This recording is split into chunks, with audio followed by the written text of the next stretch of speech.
Seringkali orang menyebutkan ilmu pengetahuan satu rangkaian, serangkai.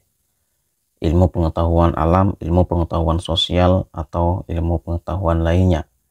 Padahal, kata ilmu dan pengetahuan itu memiliki perbedaan makna. Bagaimana perbedaan tersebut? Mari kita kaji bersama. Pertama, saya akan mengungkap tentang pengetahuan dulu. Pengetahuan itu, kalau di dalam bahasa Inggris ya, kalau kita menelusuri melalui bahasa Inggris, itu artinya knowledge, yang artinya pengetahuan. Jadi di kamus bahasa Inggris itu knowledge itu artinya pengetahuan. Jadi bukan ilmu. Justru kalau ilmu itu sebenarnya berangkat dari bahasa Latin.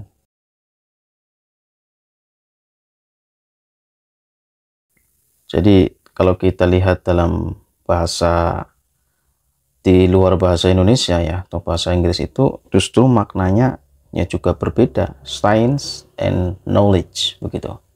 Ilmu itu sendiri ya, kalau kita lihat dari bahasa Arab, artinya alama itu ya, itu juga terkadang ada yang memaknai sebagai pengetahuan. Oke ya, ada yang memaknai ini pengetahuan.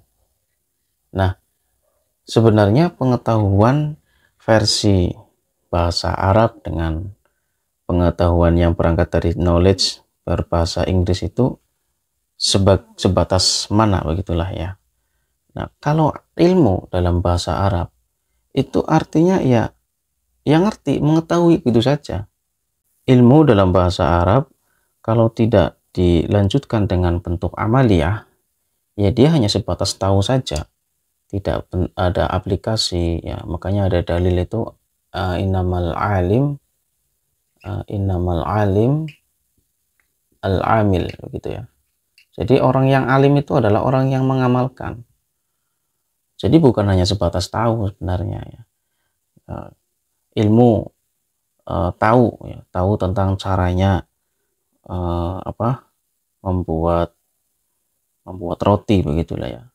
Tapi tidak tiap praktekkan, ya itu berarti hanya sebatas tahu saja, tidak sampai pada mengamalkan. Maka derajat ilmu itu sesungguhnya masih dasar ya, sebagaimana dengan knowledge dalam bahasa Inggris, pengetahuan ya, setara inilah ya. Alim itu ilmu itu setara dengan pengetahuan ya. Kalau ilmu dalam bahasa Arabnya pengetahuan, dalam bahasa Inggris knowledge-nya itu.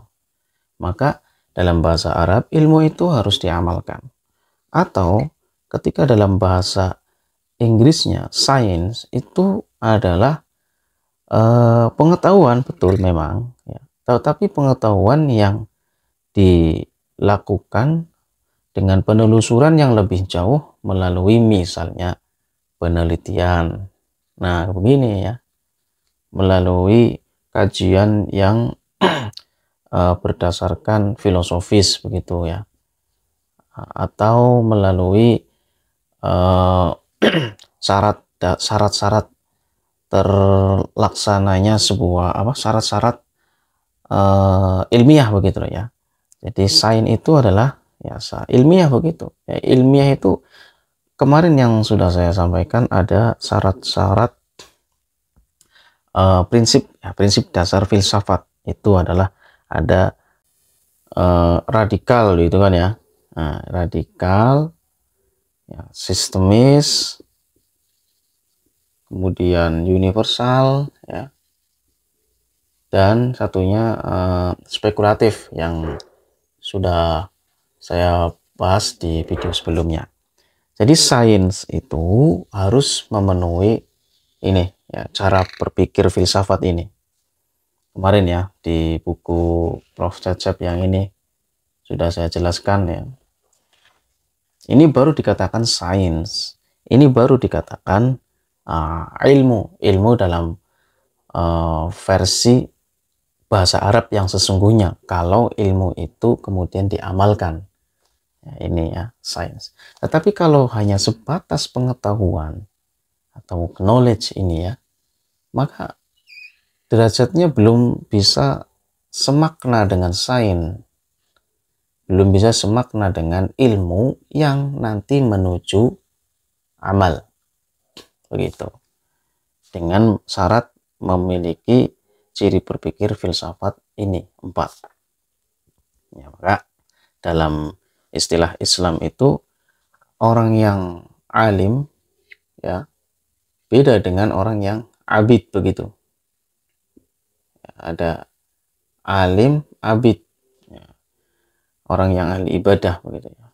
Ahli ibadah itu kadang-kadang juga belum tentu berilmu, begitu ya. Nah, orang yang berilmu kadang-kadang juga belum bukan ahli ibadah. Maka ilmu dan abid ini jadikan satu. Jadikan satu sehingga kemudian bisa mencapai tingkat ya, ada taklim begitu ya, tarbiyah begitu ya, ada tarbiyah dalam versi pengajaran itu ada taklim, tarbiyah begitu ya, dan takdib gitu. Nah, ini beda lagi ini nanti pembahasannya. Kalau taklim sebatas pengajaran, mengajarkan apa yang sudah didapatkan melalui pengetahuan, melalui knowledge ini ya. Tapi kalau sudah tingkatnya tarbiyah, mendidik, kemudian takdib, mengayomi begitu kan ya, maka ini lebih tinggi lagi tingkatannya. Taklim yang berdasarkan, yang dilanjutkan dengan amal, ini akan menuju pada derajat tarbiyah dan kemudian ini apa, takdib begitu. Orang alim sekaligus abid itu artinya orang yang mengamalkan ilmu. Kalau orang yang mengamalkan ilmu berarti dia punya power, punya potensi untuk menjadi seorang yang tarbiyah, orang yang memiliki karakter tarbiyah dan memiliki karakter muadib atau takdib itu ya. Saya ulang lagi, orang yang alim abid berarti ia yang mengamalkan, berarti dia mampu menjadi murabbi dan muadib. Ya, jadi intinya sebenarnya ilmu dan pengetahuan itu berbeda. Ilmu itu ada lanjutan berikutnya supaya bisa mencapai sains yang dalam bahasa Inggris, kemudian bisa dibuktikan dengan jalur ilmiah. Tetapi kalau sebatas tahu, ya hanya tahu saja. Contoh gambaran kecilnya begini. Anda dapat informasi di pasar terjadi banjir gitu ya. Anda dapat informasi begitu. Oh ya, banjir. Ya, kalau pengetahuan hanya dapat informasi itu saja. Oh ya, sudah tahu banjir situ. Tapi kalau ingin lebih tinggi pengetahuannya, harus melalui ilmu. Kenapa bisa banjir? Kenapa pasar itu bisa banjir? Ya, mungkin karena adanya sampah yang tersumbat dan lain sebagainya. Ini perlu penelitian. Maka inilah yang sesungguhnya dikatakan sebagai sains ilmu. Ini analogi kecil ya, gambaran kecilnya. Sehingga ingin membedakan antar ilmu dan pengetahuan. Kemudian ketika kita rangkai ya, dalam bahasa Indonesia itu ilmu, pengetahuan, sosial atau alam gitu. Dulu saya sekolah itu IPS namanya jurusannya. Ada ya jurusan IPA begitu ya, ilmu pengetahuan alam, ilmu pengetahuan sosial.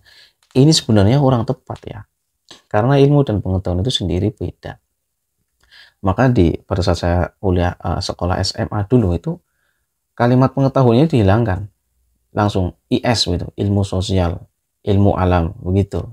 Ya, ini perbedaan penyebutan tulisan, penyebutan istilah itu ternyata mempunyai dampak yang berbeda dalam dinamika perkembangan ilmu itu sendiri. Demikian, terima kasih.